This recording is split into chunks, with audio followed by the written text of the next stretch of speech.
Chairman Safura town Rashid خاصقیلی کی سربراہی میں صفورہ ٹاؤن بتدریج بہتری کی جانب گامزن ہے۔ صفورہ ٹاؤن کے مختلف علاقوں میں عوام کو بلدیاتی سہولتوں کی فراہمی اور مسائل کو دور کرنے کے لیے ترقیاتی کاموں کا سلسلہ شروع کیا گیا ہے تھا وہ مکمل ہونے جا رہا ہے۔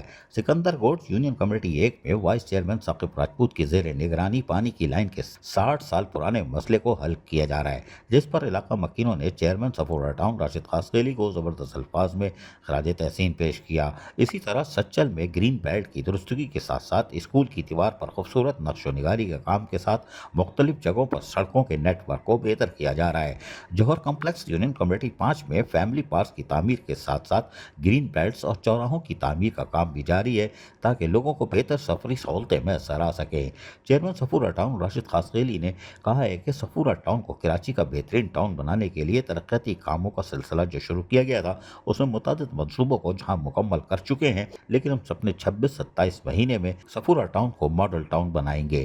وسائل محدود ہونے کے باوجود ترقیاتی کام سر انجام دینے کے ساتھ ساتھ بتدریج ترقیاتی کاموں کے نیٹ ورک کو وسیع کیا جا رہا ہے۔ صفورہ ٹاؤن کو بلدیاتی سہولیات سے آراستہ کرنے کے لیے پارکوں، گرین بیلٹس، چوراہوں سمیت سڑکوں کی درستگی کے ساتھ ساتھ پانی اور سیوریج کے مسائل کو بھی ترجیحی بنیادوں پر دور کر رہے ہیں۔ عزیز عارف، KBS بلدیاتی نیوز کراچی۔ ایسی ہی خوبصورت ویڈیوز فیوچر میں حاصل کرنے کے لیے ریڈ بٹن پر کلک کر کے اور بیل آئیکن کو پریس کر کے ہم سب کے سبسکرائبر بننا مت بھولیے۔